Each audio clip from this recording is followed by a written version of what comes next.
Can the resurrection of Jesus really just be explained away as some kind of mass hallucination event?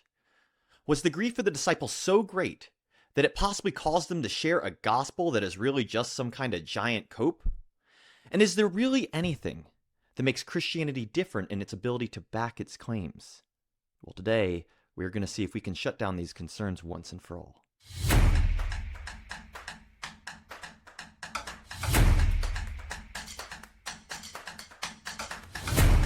Hey, my name's Brandon Hendricks with No Limit Ministry. Just doing a quick response video to Stephen Woodford from Rationality Rules. He made a video called Christians Stop Making This Ridiculous Mistake. And it gets into a lot of stuff, but as we're getting into that, I just want to start by conceding the fact that Christians do have a tendency to overstate the hard evidence.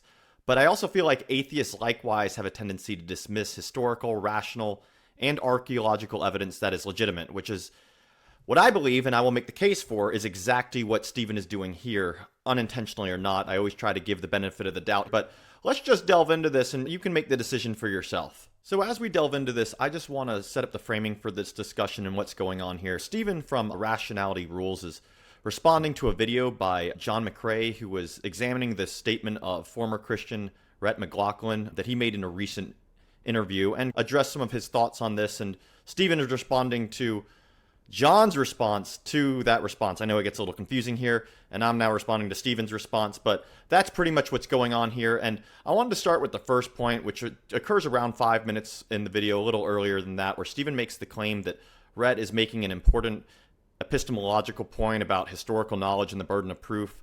Yet, I don't believe this is actually what's going on. So, Rhett is specifically saying that he's almost certain Jesus was not raised from the dead. To be almost certain that something didn't happen is far different than being skeptical that it may or may not have happened. Stephen is committing a false equivalency here by erasing a meaningful difference in the levels of belief or certainty. And I think this is probably something that goes on quite often in these kind of discussions where we try to create false equivalencies in order to strawman the argument of other people. But this is something that I believe is going on right at the onset of this video, and it's the first point I really wanted to address. The second point I'd really like to address here occurs around 9 minutes into the video, where Stephen makes the argument that Jesus' followers responded with grief to such an extent that they experienced some type of mass hallucination, which is a point that has consistently been debunked, even by non-Christian scholarship. So I'm going to throw up a quote here on the screen. This one comes from Dr. Gerald Fudge, a professor with the Department of Engineering and Technology out of East Texas A&M University, so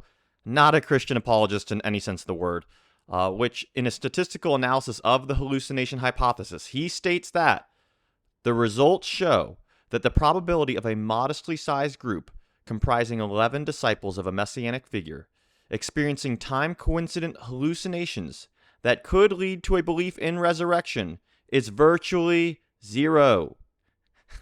Even when considering all of history, sensitivity analysis allowing for highly optimistic parameters still leads to infinitesimally small probabilities.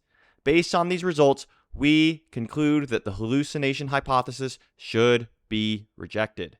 And again, this comes from a secular atheist scholar basically totally debunking this claim. And there's other claims. I'll actually throw up one from a Christian scholar where he says, none of the group appearance narratives in the Gospels fits with the qualities of a collective hallucination. Well, that comes from a Christian scholar. Again, I told you this is across the board. The empirical consensus among both clinical psychologists and historians, which I know Stephen likes to point to a lot in his videos, is that the likelihood of such an event is functionally zero. This is just not something that would have occurred, and this has been debunked over and over again. So I'm surprised this was used as an argument in the video. And hopefully, as he's made aware of this, that he doesn't make the same mistake using this kind of debunked evidence again. The third and final point I really want to address that Stephen makes in this video is the totally illegitimate parallel he tries to draw between what goes on with the Seventh-day Adventists, Jehovah's Witnesses, and Mormons. And I'm not making any claims about them right now, but just want to show how illegitimate this comparison is. He does this around 11 minutes or so into the video, where he equates their false prophecies that involves those groups' reinterpretation of things happening in the unobservable spiritual realm, and obviously cannot be disputed because of that. And he tries to say that's the same thing as what's going on with the Christian reinterpretation of messianic expectation, which is totally illegitimate. Obviously, just as an example, the Seventh-day Adventists, the great investigative judgment that they take after one of these prophecies doesn't occur, where they cite the end of the world is coming, and they reinterpret it as something's going on in heaven where Jesus is now going on with this great investigatory period, but you can go and examine that yourself. They're talking about something that's happened in the spiritual realm that nobody else can verify, which is far different than the historical Christian reinterpretation of messianic expectations based on something that happened in the physical realm that could be observably verified by the period it took place, aka the resurrection, which kind of gets to the biggest problem that I see going on in this video, where he tries to state that this is similar because he claims that the resurrection and all the claims that occur with it happened decades later. However, again, this evidence is not on his side. Even secular scholars note that the creed found in 1 Corinthians 15:3-7 dates back to only a few years and potentially within months after the resurrection. These quotes I'm going to put up here come even from skeptical and non-Christian scholars who affirm the early date of this creed. James D.G. Dunn states that this tradition, we can be entirely confident, was formulated as tradition within months of Jesus' death. And Ludman, an atheist scholar, explicitly affirms that the elements in the tradition are to be dated to the first 2 years after the crucifixion of Jesus. And then there's others such as Larry Hurtado and Richard Bachman, who also affirmed the early origin and its centrality in the first and early Christian communities. So this idea that it occurs decades later and trying to make this false equivalency with other groups, and I'm not saying that Seventh-day Adventists aren't Christians or not going to get into that discussion. I will outright say that Mormons and the Jehovah's Witness are not creedal Christians, and we can get into that some other time, but I just wanted to address here, this is another false equivalency, like some of the earlier stuff that Stephen was doing in the video. Hopefully not intentionally, but the evidence just isn't on his side, and I just think that this is one of those areas where he really falls short of the mark. As we wrap up this video, I just want to highlight what I believe is the underlying issue of Stephen's video here, where he's basically making the claim to hold to the high standards of historical studies, but then ignores or seems to be unaware of the actual historical evidence. For instance, the suggestion by him that there must have been some kind of nonchalant theological disposition held by the Zealots, Pharisees, Essenes, and other deeply religious Israelites as the basis for some radical shift in beliefs shows he fundamentally misunderstands Second Temple period Judaism.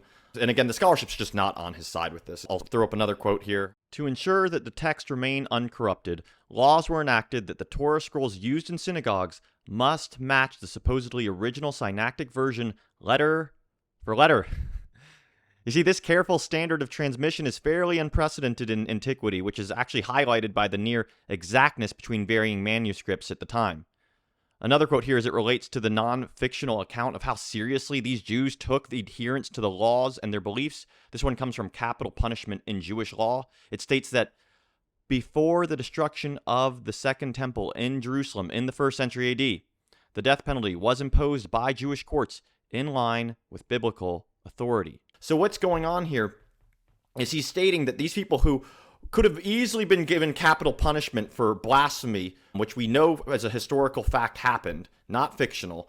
He's stating that these people who faced the real threat of death, which, by the way, many of the disciples were killed for their beliefs, he's stating that somehow they just totally disregarded this and that they were nonchalant in their beliefs and they're just latched onto whatever belief system came their way, just like many of the Romans, etc., at the time who worshipped many gods. The Jews were fundamentally oppressed for centuries because they were unwilling to move in their beliefs. And the greatest example, Paul.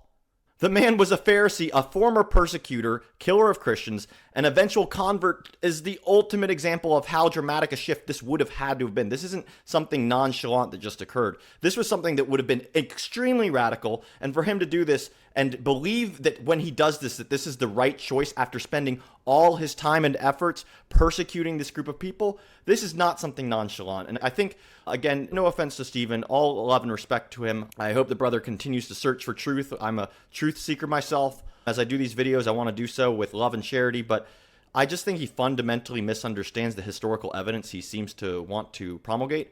And I would encourage him to do some deeper studies on the actual evidence that does occur. Again, like I said in the beginning, I recognize that many Christians will and often do overstate how solid the evidence is. There are issues in trying to interpret anything in history, but you can only expect out of history that which it is capable from the period of presenting as evidence.